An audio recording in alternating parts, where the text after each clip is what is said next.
Welcome to the Ingrid Centurion podcast. I am retired U.S. Army Lieutenant Colonel, Iraq War veteran, Black Hawk pilot, and founder of Generations for America, Ingrid Centurion. In this podcast, we discuss America's constitutional battles and undertake in engaging and comprehensive interviews with legal experts, whistleblowers, and insiders. We uncover the stories that others won't touch, from government overreach to erosion of liberties. Each episode dives into today's most pressing issues and empower listeners with knowledge to protect their rights. No fluff, no spin, just raw conversations for serious times. Hello, everyone. This is Ingrid Centurion here. Thanks for listening. If you would like to support this show and the content we're creating, please visit ingridcenturion.com or generationsforamerica.com. The only way we can produce this show is through supporters like you that speak common sense, use critical thinking skills, and are not afraid of freedom of speech. Support us by donating or sponsoring a show today. This is the Ingrid Centurion podcast. Okay, I want to talk about the Communist Party USA, which is a revolutionary working class political party founded in 1919 in Chicago.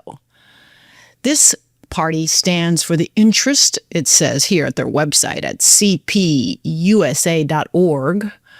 It stands for the interest of the American working class and the American people. It stands for interest in both present and the future. They stand in solidarity with the workers of other countries, is also part of their work. They work in coalition with the labor movement, the peace movement, the student movement, and organizations fighting for equality and social justice, the environmental movement, immigrants' rights groups, and the Healthcare for All campaign. Very interesting. But to win a better life for working families, they say, they believe they must go further. They believe that the American people can replace capitalism with a system that puts people before profit. Socialism. It says right here, you can go check it out for yourself. They're rooted in the country's revolutionary history and its struggles for democracy.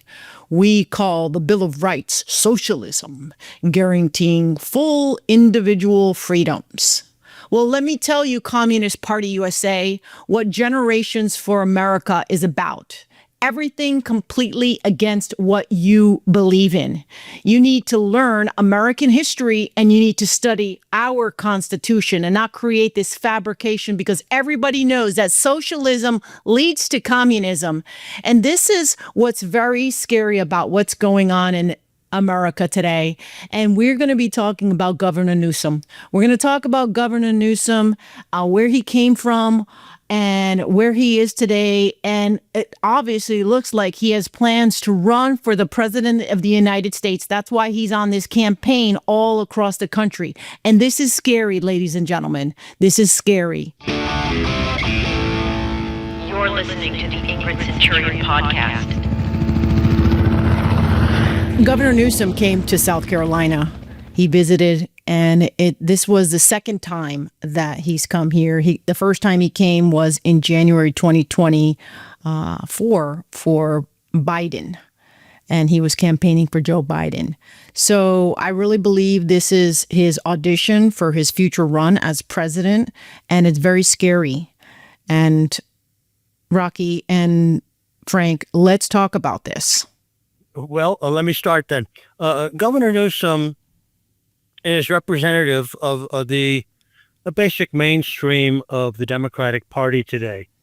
The Democratic Party today, as opposed to even the party of Obama or Clinton, has made the plight of illegal aliens, people unlawfully present in the United States, their number one concern, followed in close order by people suffering from gender dysphoria, that boys who believe their girls can play against women in women's and girls' sports and join the military, and that children can be subjected to medical procedures to alter their sex, that minors can make a consensual agreement with that. So let's not pretend that Newsom is some outlier. He is the mainstream of the Democratic Party today.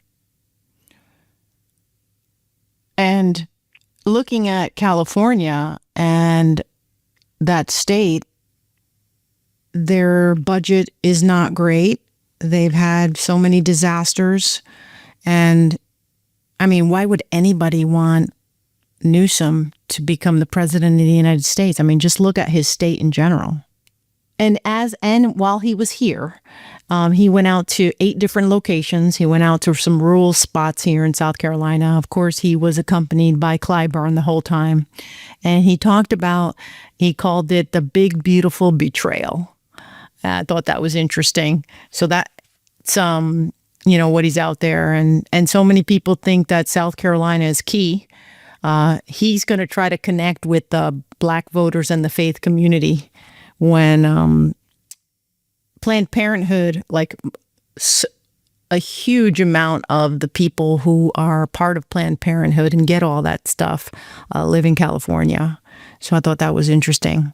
And as far as a polling, heard of some polling that Newsom is not very favorable, actually. 27% of the Americans, are okay with him. So that's not very good. Yeah. Newsom is presiding over a state which is a sanctuary state, which law enforcement authorities or the state officials are not permitted to cooperate with federal law enforcement authorities. Federal law enforcement authorities may give a detainer request upon criminal illegal aliens who are in California detention, asking, when you release them, please inform us so that we may take custody. That's what sanctuary state means. Sanctuary state means they refuse to cooperate with the federal government. The law, the Constitution, does not require them to cooperate with the federal government. The Supreme Court has ruled under what's called the anti-commandeering provision that the federal government cannot compel the states to enforce federal laws. So we have to live with that.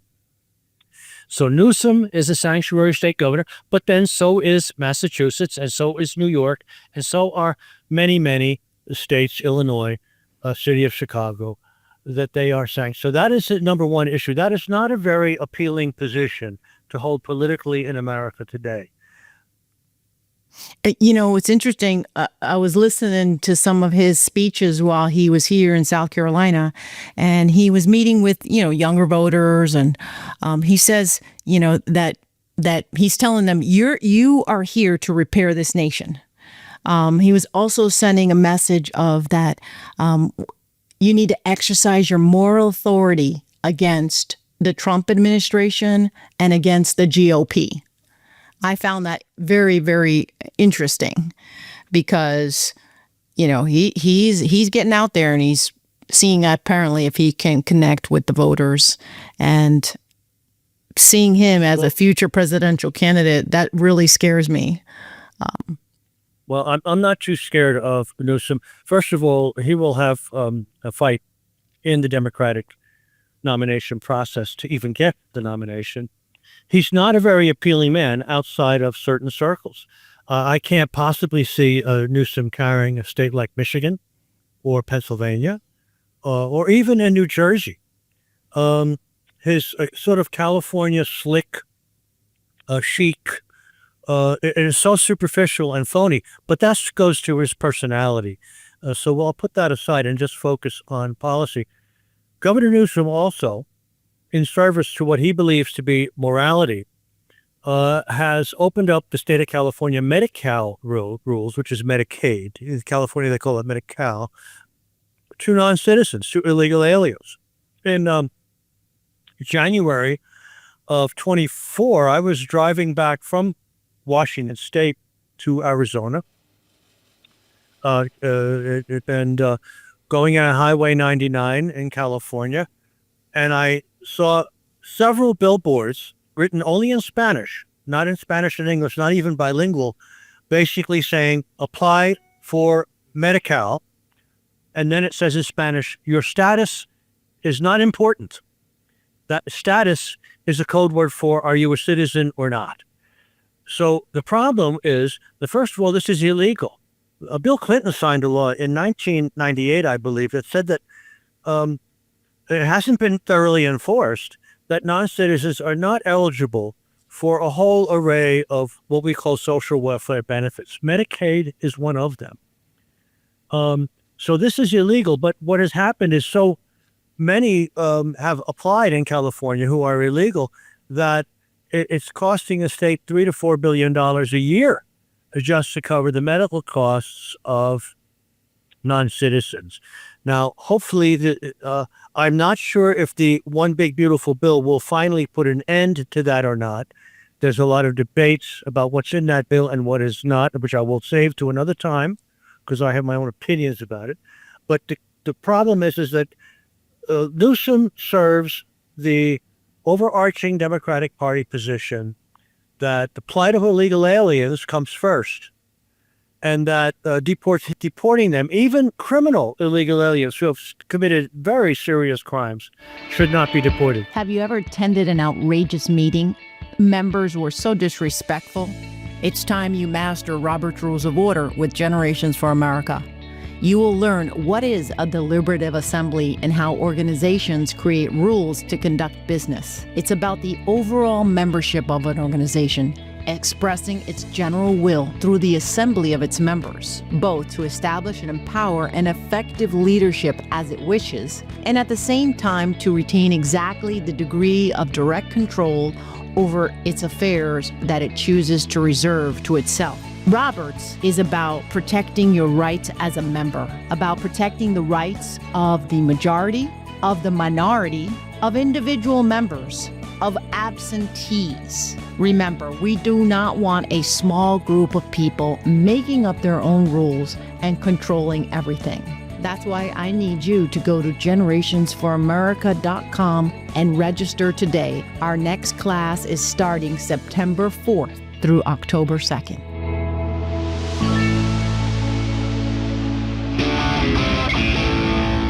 This is the Ingrid Centurion podcast.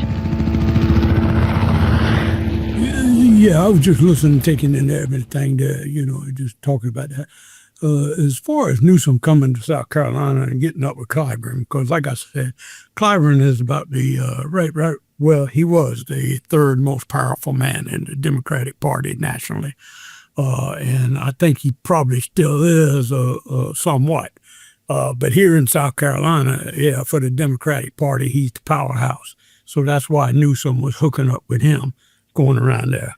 And also with Congressman Clyburn going outside his district, going into the districts down there near Beaufort and stuff here in the last couple of months. And he was asked that question, what you doing over here in this district outside your congressional district, stumping for Democrats and stuff like that. Basically Nancy Mace's district and stuff like that, Congressman Nancy Mace's district and things of that nature. But I believe what Newsom's doing, and I don't know whether he'll get any traction on it, but he's starting it because nobody can deny this, that South Carolina is a Trump state, especially in the upper state with the MAGA people and stuff like that. And I think he's trying to stir the waters because he cannot. He hates Donald Trump. I mean, anytime he gets to slam Donald Trump, President Trump, he's going to do it and use anything that President Trump does, in South Carolina or any of the other states. But that's why he came to South Carolina. And then also, I think he's trying to stir the pot, trying to upset the 2026 midterm elections. He's preempting for the 2028 elections, but he's going to try to upset the 2026 elections here in South Carolina because you got Lindsey Graham is up for re-election. That Senate seat's up for re-election. I'm trying to think, 2026, the governor's race is in South Carolina. And there's some other races, attorney general race and things of that nature that were predominantly held by Republican people. And I think that's what he's trying to do, preempt the 2026 election, that the more Democrats he can get elected in the 2026 midterm elections that follow along his same philosophies or what have you, that, anything to beat the Republicans or President Trump. Yeah, they're going to try to do whatever they can, but and we're 11 months away from the primary, so that will go by fast. But as I was out there today, gas is $2.44 and eggs are $2.50. When you really look at Trump's administration, he's doing great. He's doing great for the people. But the big, beautiful bill is making some cuts, and they're just going to focus on that. And I'm sure they're going to prey on the people, the individual cases where, it might really hurt them, and then use those emotional stories to garner people in their direction. But I just want everyone to know that, like Frank was saying, California is a sanctuary state, and illegals get it good there. They get it. Numbers of people. Right. I don't know what the percentage is, but it's very likely that maybe 20% of the population of California are persons unlawfully in the United States. And Newsom, of course, caters to them. He believes the moral high ground is to protect them. And if he had his way, probably he would likely reinstate a very lax policy of unrestricted entry at the southern border. Anybody who presents themselves and claims asylum. Why? Because this is the standard Democratic Party line. He wants the nomination. There's no question about it. It's going to be 3 years until there's a South Carolina is the first Democratic primary. The party took it away from New Hampshire and Iowa because those states, they say, are not representative of their electoral base. So South Carolina is number one. And but Newsom's going to face a challenge. She's going to face a challenge from any number of Democratic politicians like Pritzker, the governor of Illinois. They say the current governor of Kentucky, Bashir. And I could think of any number. I don't know if the party will ever look at Kamala Harris again. She was ineffectual and she was a disastrous candidate, shallow. And so, but he's going to have to fight for it. And there is no way someone wins the Democratic nomination without being a brazened advocate of illegal entry and illegal aliens. You have to be that. You have to be for abortion on demand without any restrictions whatsoever. You have to be for trans medical procedures to alter the sex of minors. The Democrats have to adopt those positions, because if you don't adopt those positions, you're out of touch with the most active base of the Democratic Party, and those are the people who vote in the primaries. That's why Biden, who is basically a moderate Democrat his whole life, went so far left, because to get the nomination, he had to adopt those positions. For example, let's say taxpayer-funded abortions. Biden was saying, I'm for allowing abortions, but I'm against taxpayer funding of it. Well, when he ran for the election 5 years ago, he changed his position. He said, well, that was before I realized that abortions are health care.